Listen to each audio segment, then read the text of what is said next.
ഒരേ സമയം കാളിദാസനെയും കുഞ്ഞിരാമൻ നായരെ കുറിച്ച് എഴുതുകയും കാളിദാസൻ്റെ കൽപ്പനകൾ ഉപയോഗിക്കുകയും ചെയ്യുന്ന ഒരു അസാധാരണ കവിതയാണ് മേഘരൂപൻ. അത് മൊത്തത്തിലൊരു കേരളം അതിനകത്തുണ്ട്. നിളയേക്കാൾ സഖ്യനേക്കാൾ തലപ്പൊക്കം, നിളയേക്കാളും ആർദ്രത, ഇണങ്ങി നിന്നിൽ സൽപുത്രന്മാരങ്ങനെ എന്ന് പറയുകയും കാളിദാസൻ്റെ മേഘസന്ദേശത്തിലെ രണ്ടാമത്തെ ശ്ലോകമുണ്ട്. ഒരു മതയാന ആകാശത്ത് ഇരുണ്ടു വരുന്ന കാർമേഘങ്ങളെ കാണുമ്പോൾ അത് മറ്റാനകൾ വരികയാണ് എന്ന് കരുതി കുന്നിൻപുറത്ത് കൊമ്പുകുത്തി കളിക്കുക, ആനകളെ നേരിടാനുള്ള ദേഷ്യത്തോടെ. അപ്പോൾ അങ്ങനെ ഈ വപ്രക്രീഡ പരിപ്രേക്ഷ പ്രദർശ എന്ന് പറഞ്ഞ് തുടങ്ങുന്നൊരു ശ്ലോകമുണ്ട്. ആ ശ്ലോകത്തെ ഓർമ്മിപ്പിച്ചുകൊണ്ടാണ് മേഘരൂപൻ എന്ന് അദ്ദേഹം ആ കവിതയ്ക്ക് പേരിട്ടത്. ഒരു മേഘരൂപനായിരുന്നു കുഞ്ഞിരാമൻ നായർ. ഏതോ കാമുകിയുടെ വളകിലുക്കം കേട്ട് അലയും ഭ്രഷ്ടകാമുകൻ എന്നാണ് കുഞ്ഞിരാമൻ നായർ അദ്ദേഹം വിശേഷിപ്പിച്ചത്. അങ്ങനെ മലയാള കവിതയ്ക്ക് ഒരിക്കലും മറക്കാനാവാത്ത സംക്രമണം പോലുള്ള കവിതകളൊന്നും ആറ്റൂരിനെ എന്തായാലും നിങ്ങളങ്ങനെ സ്മരിക്കാൻ തീരുമാനിച്ചത്, അതായത് വളരെ ദൂരത്തിരുന്നു കൊണ്ട് നടത്തിയ ഈ ശ്രദ്ധാഞ്ജലി അദ്ദേഹത്തിന് കിട്ടുന്ന, മലയാളി എങ്ങനെ കവിതയെ സ്നേഹിക്കുന്നു, പ്രവാസികളായ മലയാളികളെ കവിത എങ്ങനെ അടുപ്പിക്കുന്നു എന്നുള്ളതിൻ്റെയൊക്കെ ഒരു തെളിവാണ്. ആറ്റൂരിനെ എല്ലാവരും വായിക്കണം എന്നില്ല, എന്നാലും ആറ്റൂർ വായിക്കാത്തവരിലും ഒരു സാന്നിധ്യമാണ് എന്നുള്ളത്. അപ്പോൾ അദ്ദേഹത്തിന് എൻ്റെയും മനസ്സുകൊണ്ടുള്ളൊരു പ്രണാമം. ഞാൻ സത്യത്തിൽ ഇന്നലെ ഒരു സാഹിത്യകൃതിയെക്കുറിച്ചാണ് സംസാരിച്ചത്. ഇന്ന് സാഹിത്യവുമായി തീരെ ബന്ധമില്ലാത്ത ഒരു ചരിത്ര വിഷയമാണ് എൻ്റെ മുമ്പിലുള്ളത്. ഒന്നാമത് ഇത് ബഹ്റൈനിയൻ പ്രവാസത്തെക്കുറിച്ചല്ല ഞാൻ സംസാരിക്കുന്നത്, മറിച്ച് മലയാളിയുടെ പ്രവാസ ജീവിതത്തെക്കുറിച്ചാണ്.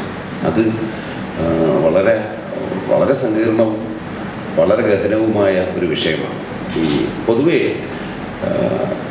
ഞാൻ ഈ സംസാരിക്കുന്ന സദസ്സിനൊരു വലിയ പ്രത്യേകതയുണ്ട്. ഡയസ്പറ എന്ന് പറഞ്ഞ പ്രവാസത്തിന് ഡയസ്പറ എന്നാണല്ലോ ഇംഗ്ലീഷിൽ പറയുന്നത്. ഡയസ്പറയുടെ ചരിത്രം, ഏറ്റവും പ്രധാനപ്പെട്ട ഡയസ്പറയെക്കുറിച്ചുള്ള അനേകം പഠനങ്ങളുണ്ട്. ഇന്ന് വിദേശത്ത്, പ്രത്യേകിച്ചും യൂറോപ്യൻ യൂണിവേഴ്സിറ്റികളിൽ ഡയസ്പറ പഠനങ്ങളുടെ ഡിപ്പാർട്ട്മെൻറ്റുകൾ തന്നെയുണ്ട്. ഒരുപാട് പുസ്തകങ്ങൾ നിരന്തരം ഇറങ്ങുന്നു. ഇന്ത്യൻ ഡയസ്പറ, ഡയസ്പറ മാത്രമല്ല, ഇന്ത്യൻ ഡയസ്പറ വലിയൊരു ചർച്ചാ വിഷയമാണ്. അതിൽ ഓക്സ്ഫോർഡ് എൻസൈക്ലോപീഡിയ ഓഫ് ഡയസ്പറ എന്ന് പറഞ്ഞാൽ അതിപ്രധാനപ്പെട്ട ഒരു പുസ്തകമാണ്. അതിനകത്ത് പരാമർശമുള്ള ഏക ഇന്ത്യൻ മലയാളി സംഘടനയാണ് കേരളീയ സമാജം എന്ന് നിങ്ങൾക്ക് എത്ര പേർക്ക് അറിയാമെന്ന് എനിക്ക് അറിഞ്ഞുകൂടാ. അപ്പം അതിനകത്ത് അത് ഡയസ്പറ സ്റ്റഡീസിലെ അദ്ദേഹം ഈ അടുത്ത സമയത്ത് മരിച്ചുപോയി 2 കൊല്ലം മുമ്പ്. ബ്രിജ്വിലാൽ എന്ന് പറഞ്ഞൊരു ഇന്ത്യക്കാരനാണ്. അദ്ദേഹം ഫിജിയൻ ഇന്ത്യക്കാരനാണ്. ഒരു നൂറ്റാണ്ട് മുമ്പ് അദ്ദേഹത്തിൻ്റെ പൂർവികർ ഫിജിയിലെ കരിമ്പിൻ തോട്ടങ്ങളിൽ പണിയെടുക്കാൻ വേണ്ടി 19-ാം നൂറ്റാണ്ടിൽ ഇന്ത്യയിൽ നിന്ന് കൊണ്ടുപോകപ്പെട്ട ഇൻഡൻറ്റഡ് ലേബേഴ്സിൽപ്പെട്ടവരാണ്. പക്ഷേ അതിൽ നിന്ന് വളർന്നു വന്ന ബ്രിജ്വിലാൽ ഏഷ്യൻ പഠനങ്ങളിലെയും പ്രത്യേകിച്ചും പ്രവാസ പഠനത്തിലെയും ഏറ്റവും പ്രധാനപ്പെട്ട വിദഗ്ധനും പ്രൊഫസറുമായി മാറി. അപ്പോൾ ബ്രിജ്വിലാൽ എഡിറ്റ് ചെയ്ത ഈ പുസ്തകം ബ്രിജ്വിലാലാണ് ഓക്സ്ഫോർഡ് എൻസൈക്ലോപീഡിയ ഓഫ് ഡയസ്പറ എഡിറ്റ് ചെയ്തത്. അതിനകത്ത് ബഹ്റൈനെ കുറിച്ച് പറയുന്ന ഭാഗത്ത് പ്രത്യേകം എടുത്തു. 2000 ഈ പുസ്തകം എടുത്തു. 2000 ബഹ്റൈനിൽ 43 സോഷ്യോ കൾച്ചറൽ ഓർഗനൈസേഷൻസ് ഉണ്ട്. 20 കൊല്ലം ഉള്ള കാര്യം.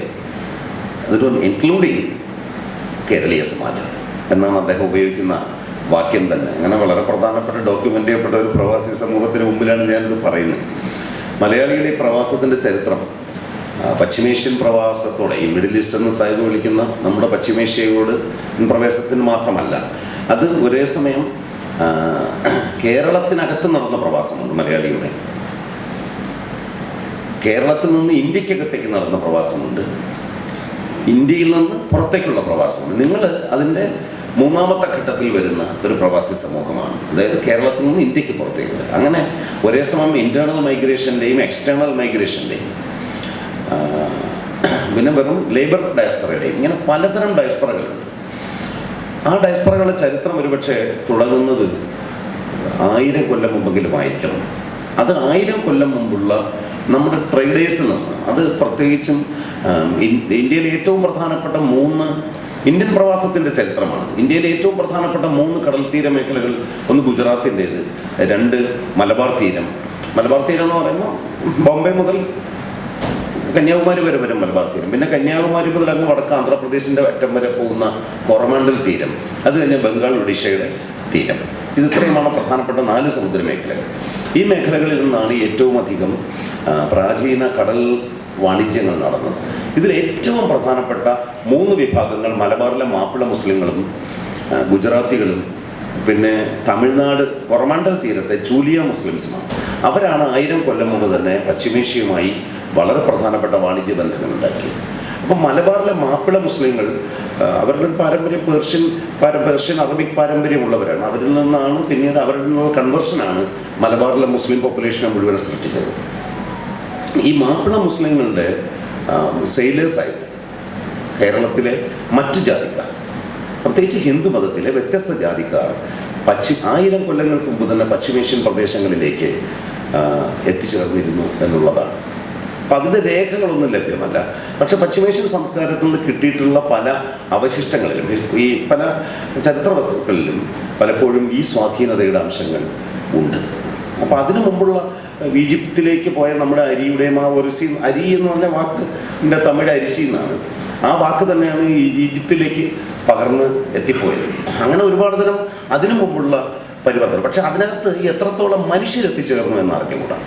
എന്തായാലും 1000 കൊല്ലം മുമ്പ് തന്നെ മലയാളി കടൽ കടക്കാൻ തുടങ്ങിയിരുന്നു. അത് സെയിലേഴ്സും ട്രേഡേഴ്സുമായിട്ടാണ്, കച്ചവടക്കാരും നാവികരുമായിട്ടുള്ള ഈ കടൽ കടക്കലിൻ്റെ ഒരു ദീർഘചരിത്രമുണ്ട്. അത് പടിഞ്ഞാറോട്ട് മാത്രമല്ല കിഴക്കോട്ടും സംഭവിച്ചിട്ടുണ്ട്. അതിനുശേഷം കൊളോണിയലിസത്തിൻ്റെ കാലത്ത് പിന്നീട് നടക്കുന്ന മലയാളിയുടെ പ്രവാസം തുടങ്ങുന്നത് തടവുകാരായിട്ടാണ്. അത് ബലമായി തട്ടിക്കൊണ്ടുപോവുക അടിമ വ്യാപാരത്തിൻ്റെ ഭാഗമായിട്ട്. അത് 16-ാം നൂറ്റാണ്ട് മുതൽ പോർച്ചുഗീസുകാർ വന്നത് മുതൽ തന്നെ കേരളത്തിൽ നിന്നുള്ള അടിമകളെ, കേരളത്തിലുള്ള മനുഷ്യരെ തട്ടിക്കൊണ്ടുപോയി കപ്പലുകളിൽ കയറ്റി പോർച്ചുഗീസുകാരും പിന്നീട് ഫ്രഞ്ചുകാരും ഡച്ചുകാരും എല്ലാം അടിമകളാക്കി യൂറോപ്പിലെത്തിച്ചിരുന്നു. അതിൻ്റെ തെളിവുകളുണ്ട്. 16-ാം നൂറ്റാണ്ടിൽ ബ്രഗൻസായിലെ ഡ്യൂക്ക്, പോർച്ചുഗലിലെ ബ്രഗൻസ എന്ന് പറഞ്ഞ സിറ്റിയിലെ ഡ്യൂക്കിൻ്റെ വീട്ടിൽ ഇന്ത്യക്കാരെ കുതിരകളെ പോലെയാണ് പണിയെടുപ്പിക്കുന്നത് എന്ന് ഒരു ഇറ്റാലിയൻ വിസിറ്റർ എഴുതിയ ഒരു രേഖയുണ്ട്. അത് മിക്കവാറും പോർച്ചുഗീസുകാർ കേരളത്തിൽ ആധിപത്യം ചെലുത്തിയിരുന്ന സമയത്ത് മലയാളികളെ ആയിരിക്കണം അങ്ങനെ കൊണ്ടുപോയത്. വാസ്കോ ഡ ഗാമ 1498 വന്ന ശേഷം മടങ്ങിപ്പോകുന്നു. ആദ്യത്തെ മടങ്ങിപ്പോകലിൽ ഇന്ത്യയിൽ വന്നതിൻ്റെ തെളിവായിട്ട് കേരളത്തിലാണല്ലോ വന്നത്, കോഴിക്കോട്. ഒരു മലയാളിയെ 1-2 മലയാളികളെ പിടിച്ചു കൊണ്ടുപോയതായി പറയപ്പെടുന്നു. അദ്ദേഹത്തിൻ്റെ ഒന്നാമത്തെ ആ ജേണലിൽ ആ പരാമർശമില്ല. പക്ഷേ മലയാളിയെ ഒരു സ്പെസിമിൻ, ലിവിങ് സ്പെസിമിൻ എന്നുള്ള നിലയിൽ, ഞാൻ ഇന്ത്യയെ കീഴടക്കിയതിൻ്റെ, ഇന്ത്യയിലേക്കുള്ള ട്രേഡ് റൂട്ട് കണ്ടെത്തിയതിൻ്റെ ഒരു ജീവമാതൃക എന്നുള്ള നിലയിൽ ഒരു മലയാളിയെ യൂറോപ്പിലേക്ക് കൊണ്ടുപോയി. ഒന്നിലധികമോ ഈ മലയാളികളുടെ അവശിഷ്ടങ്ങൾ എവിടെ പോയി എന്ന് നമുക്ക് അറിഞ്ഞുകൂടാ. അവരിൽ നിന്ന് ആരെങ്കിലും പിന്തുടർന്നു, അവരുടെ സന്തതി പരമ്പരകൾ ഉണ്ടായോ എന്ന് അറിഞ്ഞുകൂടാ. പക്ഷേ അതിനുശേഷം നിരന്തരമായി കേരളത്തിൽ നിന്ന് തട്ടിക്കൊണ്ടുപോക്ക് ഉണ്ടായിട്ടുണ്ട്. പ്രത്യേകിച്ച് ഏറ്റവും കൂടുതൽ തട്ടിക്കൊണ്ടുപോക്ക് നടന്നത് കോഴിക്കോട് ആലപ്പുഴയിൽ നിന്ന് ആണ്. 1668 17th സെഞ്ച്വറിയിൽ ഒരു ഇന്ത്യൻ കുട്ടിയെ കാണാതായി. അവൻ അടിമയായിരുന്നു. ലേഡി ബ്രോംസ്ഫീൽഡ് ബ്ലാക്ക് എന്നാണ് അവൻ അറിയപ്പെട്ടത്. ലേഡി ബ്രോംസ്ഫീൽഡിൻ്റെ ബ്ലാക്ക് എന്ന് എഴുതിയ കൊത്തിവെച്ച ഒരു കഴുത്തുപെട്ടായിട്ട് മുറുക്കിയിട്ടുണ്ട് അവൻ്റെ കഴുത്തിൽ. അവന് ഒരിക്കലും അത് ഇളക്കി മാറ്റാൻ പറ്റില്ല, അടിമയായതുകൊണ്ട്. ഈ കഴുത്തുപെട്ട അണിഞ്ഞ ഒരു കുട്ടിയെ ഒളിച്ചോടിപ്പോയിരിക്കുന്നു, അവനെ കണ്ടുകിട്ടുന്നവർക്ക് പ്രതിഫലം കൊടുക്കുമെന്ന് പറഞ്ഞ ഈ സ്ത്രീ പരസ്യം ചെയ്തിരിക്കുകയാണ് പത്രത്തിൽ. 1688 നടന്ന കാര്യമാണ്. അപ്പോൾ അതിന് പത്രപരസ്യങ്ങൾ വന്നിരുന്നു. ഈ അടുത്ത കാലത്ത് പുറത്തു വന്ന ഈ പ്രവാസ പഠനങ്ങളിൽ ഒരു സുപ്രധാന രേഖകളിലൊന്ന് ആലപ്പുഴക്കാരനെ റിപ്പൺ എന്നു പേരുള്ള ഒരു ദളിത് മനുഷ്യനെ പിടിച്ചുകൊണ്ടുപോയതല്ല, അടിമയാക്കി കൊണ്ടുപോയതിൻ്റെ കഥ. അയാൾ റിപ്പൺ അയാളുടെ യഥാർത്ഥ പേരല്ല. അയാൾ ആദ്യം ബോംബെയിലെ ഒരു ബ്രിട്ടീഷ് നാവികൻ വിലയ്ക്ക് വാങ്ങി. ബ്രിട്ടീഷ് നാവികൻ വിലയ്ക്ക് വാങ്ങിയിട്ട് 4 വർഷം അയാളുടെ കൂടെ കഴിഞ്ഞ് അയാൾ സൂററ്റിലുള്ള മറ്റൊരു നാവികന് കൈമാറുന്നു. ഈ സൂററ്റുകാരൻ വീട്ടിൽ പോകുന്ന വഴിക്ക് ഇയാളെ കൊണ്ട് ബ്രിട്ടനിൽ പോവുകയും തൻ്റെ സസെക്സിലുള്ള തൻ്റെ വീട്ടിൽ കൊണ്ട് നിർത്തി ഇയാളെ മാമോദീസ മുക്കുകയും റിപ്പൺ എന്ന പേര് നൽകുകയും ചെയ്തു. പക്ഷേ ഈ മുതലാളിയുടെ വീട് കൊള്ളയടിച്ചുകൊണ്ടാണ് പിന്നീട് റിപ്പൺ പകരം കിട്ടിയത്, അടിമയാക്കിയതില്ല. ഉടനെ ഇയാളെ കൊണ്ടുള്ള ശല്യം കാരണം ഇയാളെ മറ്റൊരാളിന് വിറ്റു. അവിടെയും റിപ്പൺ പ്രശ്നം ഉണ്ടാക്കുന്നു. റിപ്പൺ വീണ്ടും വീട് കൊള്ളയടിക്കുന്നു. ഇങ്ങനെ 3 യജമാനന്മാരെ മാറുകയും അവസാനം സെയിൻറ്റ് ഹെലന ദ്വീപിലേക്ക് ആളുകളെ കടത്തുന്ന ഒരു കപ്പൽ വ്യാപാരിക്ക് വിൽപ്പന വിറ്റഴിക്കുകയും ചെയ്യുന്നതിൻ്റെ ഒരു കഥ ബ്രിട്ടീഷ് രേഖകളിൽ ഉണ്ട്. അതായത് ആലപ്പുഴക്കാരനാണെന്ന് എടുത്തു പറയുകയും ചെയ്തു. ഇങ്ങനെ മലയാളിയെ തട്ടിക്കൊണ്ടുപോയതിൻ്റെ, നാം മറ്റു ദേശങ്ങളിലേക്ക് പടർന്നെത്തിയതിൻ്റെ, അടിമത്തത്തിൻ്റെ ഒരു ചരിത്രം, അതിദീർഘമായ ചരിത്രം മലയാളിക്കുണ്ട്.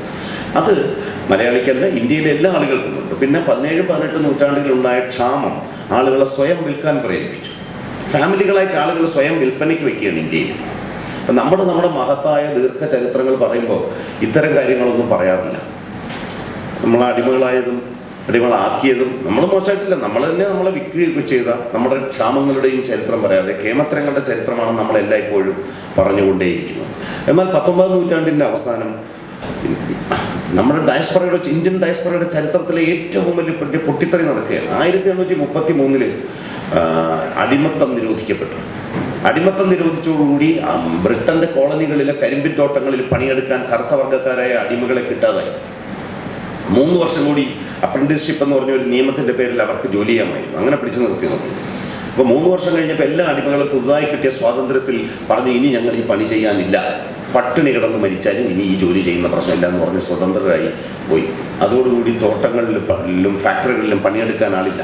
ആദ്യം ജർമ്മനിയിൽ നിന്നും അയർലൻഡിൽ നിന്നും ഒക്കെ ആളുകളെ കൊണ്ടുവന്ന് നോക്കി, അത് സാധാരണക്കാരെ കൊണ്ടുവന്ന് പണിയെടുപ്പിച്ചു. പക്ഷെ കിട്ടിയ ആദ്യത്തെ അവസരത്തിൽ അവർ യജമാനനെ വിട്ടുപോകും, ഫാക്ടറികൾ ഉപേക്ഷിച്ചു പോകും. അപ്പോൾ ഇന്ത്യയിലേക്ക് തിരിയും. കാരണം 19-ാം നൂറ്റാണ്ടിലുടനീളം ഇന്ത്യയിൽ ആവർത്തിച്ചു വരുന്ന പട്ടിണികളും ക്ഷാമങ്ങളുമാണ്.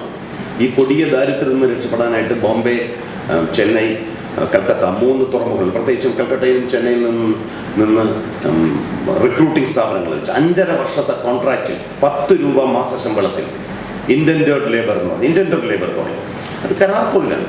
അങ്ങനെ ആയിരക്കണക്കിന് ഇന്ത്യക്കാരെ 1860 മുതൽ 1916 വരെ, ആയിരങ്ങളല്ല ലക്ഷക്കണക്കിന് ഇന്ത്യക്കാരെ, 10 ലക്ഷത്തിലധികം പേരെ കരാർ തൊഴിലാളികളായി കൊണ്ടുപോയി. അതിനകത്ത് ദളിതരുണ്ടായിരുന്നു, മുസ്ലിങ്ങളുണ്ടായിരുന്നു, ബ്രാഹ്മണരുണ്ടായിരുന്നു, ചുരകന്മാരുണ്ടായിരുന്നു. എല്ലാം ബ്രാഹ്മണരെ കൊണ്ടുപോയത് ജോലി ചെയ്യാനല്ല, ഇവരുടെ ഈ മതപരമായ ആവശ്യങ്ങൾ നിറവേറ്റാൻ. ചുരകന്മാരെ കൊണ്ടുപോയത് അവരുടെ ക്ഷൗരം ചെയ്യുന്നതിന് വേണ്ടി. ഇങ്ങനെ കൊല്ലപ്പണിക്കാരെ ഹിന്ദുക്കളാണ്, ഭൂരിപക്ഷ മതം ഹിന്ദു മതമാണ്.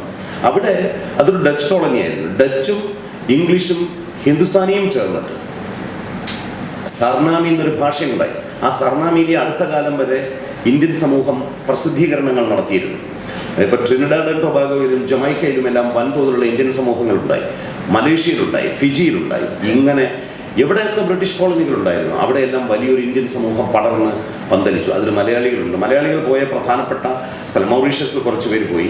പിന്നെ ആരും കേൾക്കാത്ത മഡഗാസ്കറിനടുത്തുള്ള റിയൂണിയൻ ഐലൻഡിലേക്ക് വർഷങ്ങൾക്ക് മുമ്പ് അടിമകളായി കൊണ്ടുപോയ അതേ സ്ഥലത്തേക്കും ഇൻഡൻറ്റഡ് ലേബറിലൂടെ ആയിരക്കണക്കിന് ആളുകൾ എത്തിച്ചേർന്നു. ഏറ്റവും പ്രധാനപ്പെട്ട കുടിയേറ്റ പ്രദേശങ്ങളിലൊന്ന് കിഴക്കൻ പ്രദേശങ്ങളിലെ സിംഗപ്പൂരും മലേഷ്യയും, പഴയ മലാക്ക എന്ന് പറഞ്ഞ പ്രദേശത്താണ് ഏറ്റവും കൂടുതൽ ആളുകൾ പോയത്.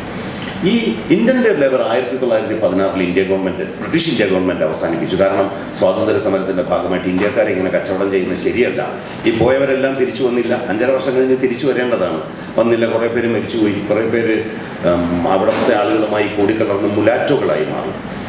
ഇതേ സമയത്ത് തന്നെ ആണ് കേരളത്തിൻ്റെ പിൽക്കാല ചരിത്രത്തെ സ്വാധീനിച്ച ഏറ്റവും പ്രധാനപ്പെട്ട 2 പ്രവാസധാരകൾ ഏതാണ്ട് സമാന്തരമായി കേരളത്തിൽ സംഭവിച്ചു. ഒന്ന് 30കളിൽ, അത് 30കളുടെ അവസാനത്തോടുകൂടി ഈ പ്രവാസത്തിൻ്റെ ആരംഭം കൊടുത്തു. അത് പശ്ചിമേഷ്യൻ പ്രവാസത്തിൻ്റെ തുടക്കം 30കളിലാണ്.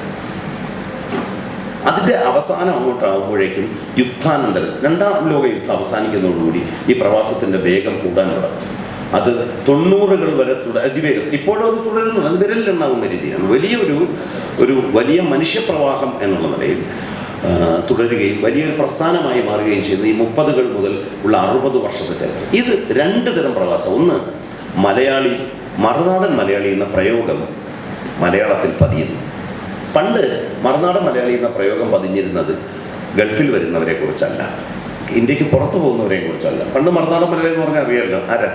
ബോംബെ പോകുന്നവരെ കുറിച്ചാണ്. അപ്പോൾ നമ്മുടെ പ്രവാസത്തിൻ്റെ 3 തട്ടുകൾ പ്രത്യക്ഷപ്പെട്ടു. 30കളോടുകൂടി തിരുവിതാംകൂറിൽ നിന്ന് ഒരു സംഘം ആളുകൾ, പ്രത്യേകിച്ച് കോട്ടയം ജില്ലയിൽ നിന്ന് ഒരു സംഘം ആളുകൾ മലബാറിലേക്ക് കുടിയേറാൻ തുടങ്ങി. നമ്മുടെ കേരളത്തിനകത്ത് നടക്കുന്ന ആദ്യത്തെ പ്രവാസം. 30കളുടെ അവസാനം മുതൽ 40 മുതൽ 70 വരെ തുടരുന്ന ഈ കുടിയേറ്റം കേരളത്തിൻ്റെ രൂപഭാവങ്ങളെ ആകെ മാറ്റിമറിക്കുകയും കേരളത്തിൻ്റെ അഗ്രേറിയൻ ഇക്കോണമിയെ മാറ്റിമറിക്കുകയും ചെയ്യും.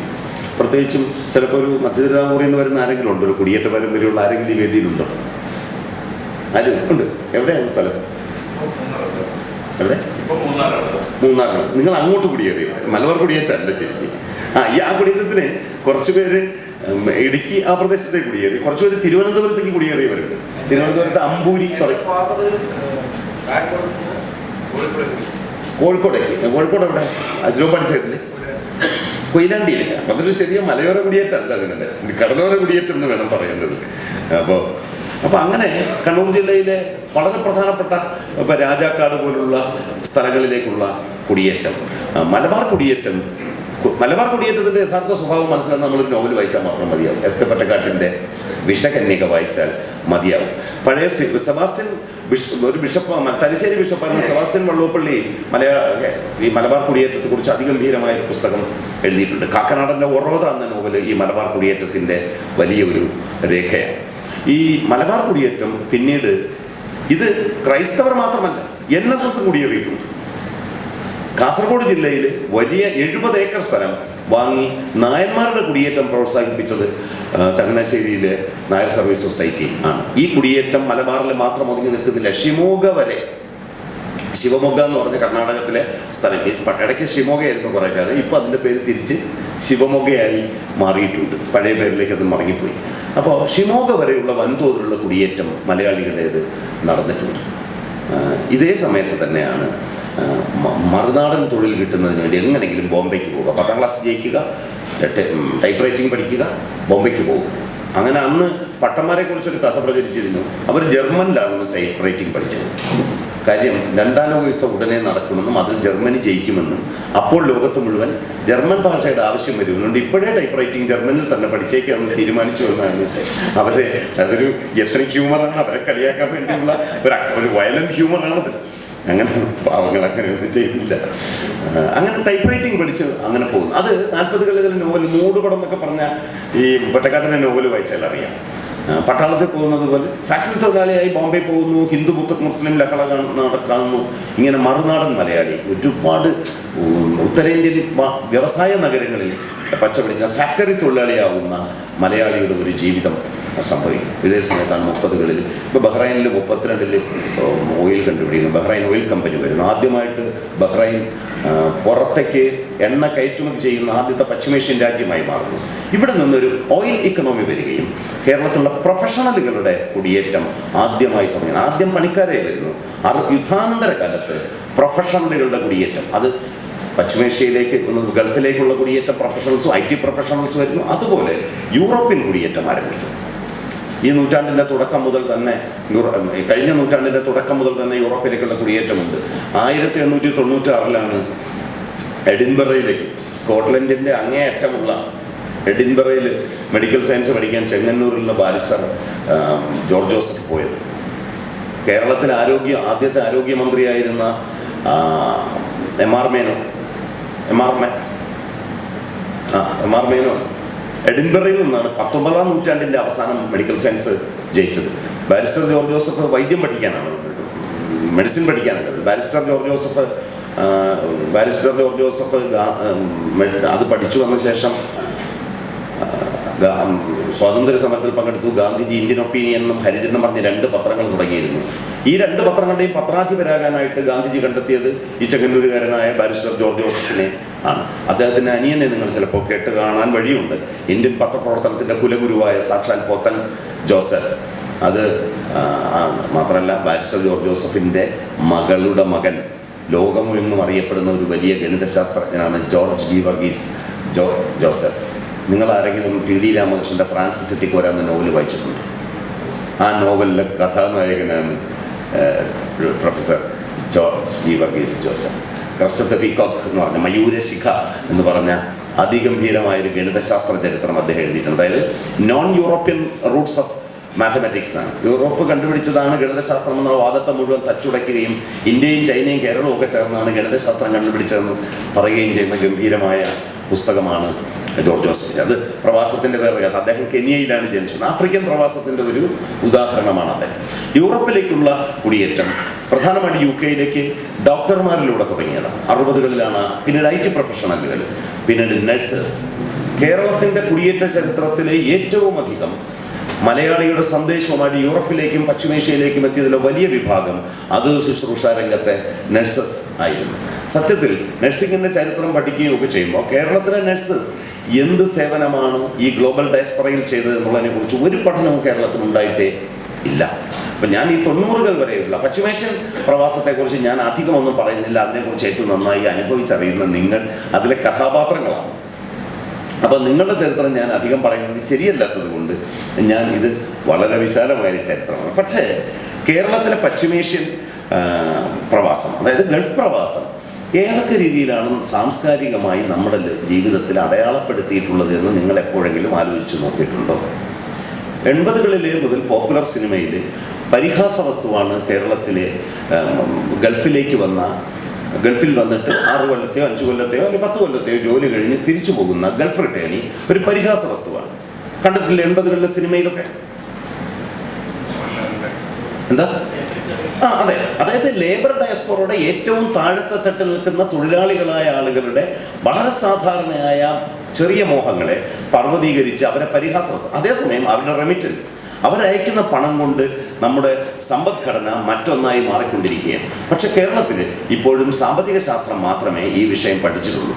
ഇപ്പം KC സക്രിയയും ഇരുദയരാജനും ഒക്കെ നടത്തിയിട്ടുള്ള CDS നടത്തിയിട്ടുള്ള ഒട്ടേറെ പഠനങ്ങൾ, ഇത് മുഴുവൻ എങ്ങനെയാണ് ഗൾഫ് റെമിറ്റൻസ് കേരളത്തിൻ്റെ ഇക്കോണമിയെ മാറ്റിമറിച്ചത് എന്നുള്ള പഠനമാണ്. എന്നാൽ കഴിഞ്ഞ 40-50 കൊല്ലത്തെ പശ്ചിമേഷ്യൻ പ്രവാസം മലയാളിയുടെ സാംസ്കാരിക ജീവിതത്തെ, കുടുംബ ബന്ധങ്ങളെ, ഫാഷനെ, ബോധഘടനയെ, നമ്മുടെ ട്രാവൽ പാറ്റേണുകളെ, ഇതിനെയൊക്കെ എങ്ങനെയാണ് നിയന്ത്രിച്ചത്? കേരളത്തിൻ്റെ സാഹിത്യ രംഗത്തെ, കേരളത്തിലെ നടക്കുന്നതിൻ്റെ അത്രയും വലിപ്പമുള്ള 2 ബുക്ക് ഫെയറുകൾ പശ്ചിമേഷ്യയിൽ നടക്കുന്നുണ്ട്. ഒന്നിവിടെ അല്ലേ നടക്കുന്നത്, സമാജമല്ലേ നടക്കുന്നത്, ഒന്ന് നടത്തുന്നു. അപ്പോൾ ഷാർജ ബുക്ക് ഫെയർ നടക്കുന്നു. ഇങ്ങനെ എത്രയെങ്കിലും സോഷ്യൽ ഓർഗനൈസേഷൻ. അപ്പോൾ അതിൻ്റെ സാമൂഹികവും സാംസ്കാരികവുമായ വശങ്ങളെക്കുറിച്ചുള്ള ഒരു പഠനവും നടത്തുന്നത്. ഈ പണം ഉപയോഗിച്ചുകൊണ്ട് കഴിഞ്ഞ അരനൂറ്റാണ്ടായി കേരളത്തിൻ്റെ ഇക്കോണമി വളർന്ന് വരുന്നു. ഇക്കോണമിയിൽ മാറ്റം വന്നു. ജീവിതത്തിൻ്റെ സമസ്ത മണ്ഡലങ്ങളെയും പ്രവാസം സ്വാധീനിക്കുന്നു. പ്രത്യേകിച്ചും സാമ്പത്തികമായ സ്വാധീനവും ഈ പിൽക്കാലത്ത് സാംസ്കാരികമായ സ്വാധീനമുണ്ട്. എന്നാൽ നമ്മുടെ ഒരു സർവകലാശാലയിൽ പോലും ഡയസ്പൊറ സ്റ്റഡീസിൻ്റെ, പ്രത്യേകിച്ചും പശ്ചിമേഷ്യൻ ഡയസ്പൊറ മാത്രമല്ല യൂറോപ്യൻ ഡയസ്പൊറയും വളരെ പ്രധാനമാണ്. ഒരു ഡയസ്പൊറ സ്റ്റഡീസിൻ്റെ ഒരു ചെയർ ഇതുവരെയും ഉണ്ടായിട്ടില്ല. നമ്മുടെ ഡയസ്പൊറയുടെ ചരിത്രം, നമ്മുടെ മലബാർ കുടിയേറ്റം മുതൽ ഉത്തരേന്ത്യൻ കുടിയേറ്റവും മലബാർ കുടിയേറ്റവും ഉത്തരേന്ത്യൻ കുടിയേറ്റവും പിന്നീടുള്ള വിദേശ രാജ്യങ്ങളിലേക്കുള്ള പ്രവാസവും ഉൾപ്പെടെയുള്ള പ്രവാസങ്ങളുടെ ചരിത്രം ഇതുവരെയും എഴുതപ്പെട്ടിട്ടില്ല. എന്തിന്? ഈ പ്രവാസത്തിൻ്റെ വെറുതെ പ്രവാസത്തിൻ്റെ ചില അനുഭവങ്ങളോ ഇവിടുന്ന് കേട്ട വിവരങ്ങളോ കൊണ്ട് മാത്രം എഴുതുന്ന പ്രവാസ ചരിത്രങ്ങൾക്ക് ആധികാരികത്വമുണ്ട്. അതൊരു ഗവേഷണ വിഷയമാണ്. നിങ്ങൾ ഒരു കാര്യത്തെക്കുറിച്ച് പറയുമ്പം എവിടെ നിന്നാണ് അതിൻ്റെ സോഴ്സ്, ഡോക്യുമെൻ്റ് എന്താണ്, എല്ലാം ഉദ്ധരിച്ചിട്ട് ഉള്ള പഠനങ്ങൾക്ക് മാത്രമേ പ്രസക്തിയുള്ളൂ. അല്ലാതെ ഞാനെന്ന് വന്നപ്പോൾ ഇങ്ങനെ എഴുതുന്നു എന്നൊക്കെ പറഞ്ഞാൽ അപ്പോഴത്തെ ഓർമ്മയാണ്. നമ്മൾ 40 വർഷം കഴിഞ്ഞ് ഓർമ്മയിൽ പകുതിയും കഴിഞ്ഞു പോവുകയും ചെയ്യും. ഇല്ലേ, ഈ ചരിത്രമൊക്കെ എഴുതുമ്പോൾ കണ്ടിട്ടില്ലേ ഓരോരുത്തർ എന്ന് പഴമക്കാർ പറയും. ഈ ക്ഷേത്രത്തിന് 4000 കൊല്ലത്തെ പഴക്കമുണ്ട് എന്നാണ് പഴമക്കാർ പറയുന്നത്. അപ്പോൾ അതൊരു തമാശയാണ്. കാരണം ഈ പഴമക്കാരനാകെ 80 വയസ്സാണ് പ്രായമുള്ളത്. അവനാകെയുള്ള ഓർമ്മ 40 വർഷമാണ്. 50 വർഷം. ഇവിടെ 500 വർഷത്തെ 5000 വർഷത്തെ റെക്കോർഡ് ഹിസ്റ്ററി ഉണ്ട് നാട്ടിൽ. അപ്പോൾ ഈ പഴമക്കാരൻ ഇരുന്ന് പറയുകയാണ് ഈ ക്ഷേത്രം ഉണ്ടായത് ഇൻഡസ് വാലി സിവിലൈസേഷന് മുമ്പിലാണെന്നാണ്. 4000 കൊല്ലമൊക്കെ അങ്ങ് പറയും. അതുപോലുള്ള ഓർമ്മകൾ മാത്രമല്ല, എന്നാൽ ഓർമ്മകളും ആവശ്യമാണ്. ഇങ്ങനെ പ്രധാനപ്പെട്ട ഒരു മലയാളിയുടെ പ്രവാസത്തിൻ്റെ ചരിത്രം ഇതുവരെയും എഴുതപ്പെട്ടിട്ടില്ല. നമ്മുടെ സർവകലാശാലകൾ, സാമ്പത്തിക ശാസ്ത്ര വകുപ്പുകൾ മാത്രമേ അതിൽ താല്പര്യം കാണിക്കുന്നുള്ളൂ. സാഹിത്യ സമ്മേളനങ്ങൾ നടക്കുന്നു, എഴുത്തുകാർ വരുന്നു, പ്രസംഗിക്കുന്നു. എഴുത്തുകാർക്ക് നിങ്ങൾ വലിയ ലോറൽസ് ചാർത്തി കൊടുക്കുന്നു. അവർ നിങ്ങളെ ഉപദ്രവിക്കുന്നു, നിങ്ങൾ അവരെ ഉപദ്രവിക്കുന്നു, അവർ നിങ്ങളെ ഉപദ്രവിക്കുന്നു. എല്ലാം കൂടി ഇങ്ങനെ നടന്നു പോകുന്നു. എല്ലാവരും കൊള്ളാം, ഗൾഫുകാരെല്ലാം നല്ല ആളുകളാണ്, പെർഫ്യൂമൊക്കെ കൊണ്ടുവരും എന്നുള്ള മട്ടിൽ കാര്യം കഴിഞ്ഞു പോകുന്നതല്ലാതെ മലയാളിയുടെ പ്രവാസത്തിൻ്റെ ചരിത്രം ഇതുവരെയും എഴുതപ്പെട്ടിട്ടില്ല. നാട്ടിലുള്ളവർ എഴുതുന്നില്ലെങ്കിൽ പ്രവാസികൾ എഴുതാൻ തീരുമാനിക്കുക എന്നുള്ളത് മാത്രമേ. ഒന്നുകിൽ മുഹമ്മദ് മലയുടെ അടുത്തേക്ക് പോവുക, അല്ലെങ്കിൽ മല മുഹമ്മദിൻ്റെ അടുത്തേക്ക് വരിക എന്നതല്ലാതെ ലോകത്ത് മറ്റ് വഴികളൊന്നുമില്ല. പഴയ ഒരു സാഹിത്യ സാംസ്കാരിക പഠന മേഖലകളിൽ ഡയസ്പൊറ സ്റ്റഡീസ് എന്ന് പറഞ്ഞ പഠനം നിർബന്ധമായി ഉൾക്കൊള്ളിക്കുന്നില്ല. ഡയസ്പൊറയുടെ പണം കൊണ്ട് മാത്രം നിലനിൽക്കുന്ന ഒരു സമ്പദ്ഘടനയിൽ ഡയസ്പൊറ സ്റ്റഡീസ് പഠിപ്പിക്കുന്നില്ല എന്ന് പറയുന്നത് ക്യൂർ സ്റ്റഡീസും ട്രാൻസ്ജെൻഡർ സ്റ്റഡീസും ന്യൂസും ഒക്കെ ഉണ്ട്. ട്രാൻസ്ജെൻഡറുകൾക്ക് വേണ്ടി വലിയ വലിയ അവകാശ സമരങ്ങൾ കേരളത്തിൽ നടക്കുന്നു. 3,20,00,000 വളരെ വളരെ മൈന്യൂട്ട് ആണ് ട്രാൻസ്ജെൻഡറുകൾ. അവരുടെ പോലും അവകാശങ്ങൾ പറയപ്പെടുമ്പോൾ ഈ പ്രവാസ ചരിത്രം എന്തുകൊണ്ട് എഴുതപ്പെടുന്നില്ല? ആരും ചെയ്യുന്നതെങ്കിൽ നിങ്ങൾ ചെയ്യണം എന്ന് മാത്രം പറഞ്ഞുകൊണ്ട് ഞാൻ എൻ്റെ വാക്കുകൾ അവസാനിപ്പിക്കട്ടെ. നിങ്ങൾക്ക് നമസ്കാരം.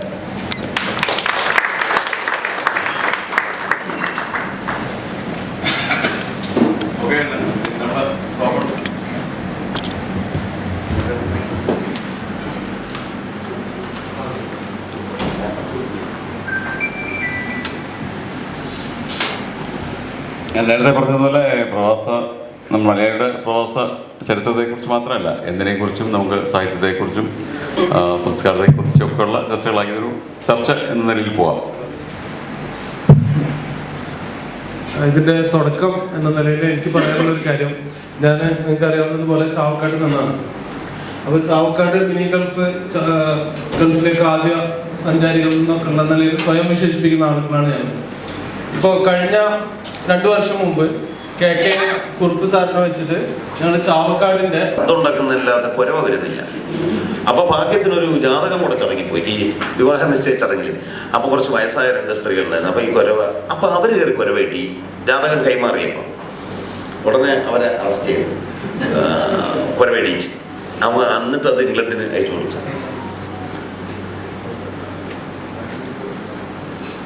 ഇന്ത്യയിലേക്കായിട്ട് ബന്ധപ്പെട്ടിട്ടുള്ള കുറച്ച് ഫൈൻഡിങ്സ്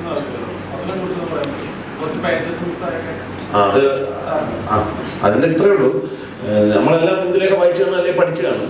പക്ഷെ അത് ഇന്ദുലേഖ ശരിക്ക് ഇന്ദുലേഖ ഇന്ന് ഒരുപാട് 100 കൊല്ലമായല്ലോ. ഇന്ദുലേഖ ഒരുപാട് അംശങ്ങൾ നീക്കം ചെയ്യപ്പെട്ടു പോയി.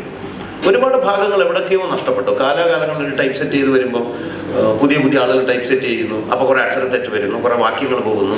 ഇങ്ങനെ ഈ പ്രസ്സുകാരന് ചില വേലയുണ്ട്. ഒരു പാരഗ്രാഫ് കൂടി വന്ന ഒരു ഫോറം മുഴുവൻ, ഒരു ഫോറം വെച്ചാൽ 16 പേജ് വരും. അത് ലാഭിക്കാൻ വേണ്ടി ഇടയ്ക്ക് 2 വരിയൊക്കെ വെട്ടിക്കളയും. ഇമാതിരി പല പണികൾ ചെയ്ത് ഇന്ദുലേഖയിൽ എന്തൊക്കെയോ നഷ്ടങ്ങൾ വന്നു. അപ്പം എനിക്കിത് എന്തൊക്കെയോ ഇതിൽ കുഴപ്പമുണ്ടെന്ന് ഇങ്ങനെ തോന്നാൻ തുടങ്ങി. നമ്മുടെ ആളുകൾ ശ്രദ്ധിക്കാതെ പോയൊരു കാര്യമാണ്. അപ്പം ചില സന്ദർഭങ്ങൾ വന്നപ്പോൾ എനിക്ക് സംശയം തോന്നി. അങ്ങനെയല്ല, മാധവൻ ഇന്ദുലേഖയെ സ്വയംവരവും ചെയ്തു എന്നെഴുതി വെച്ചിരിക്കുന്നു ഈ നോവലിൽ, നമ്മൾ വായിച്ച പുസ്തകത്തിൽ.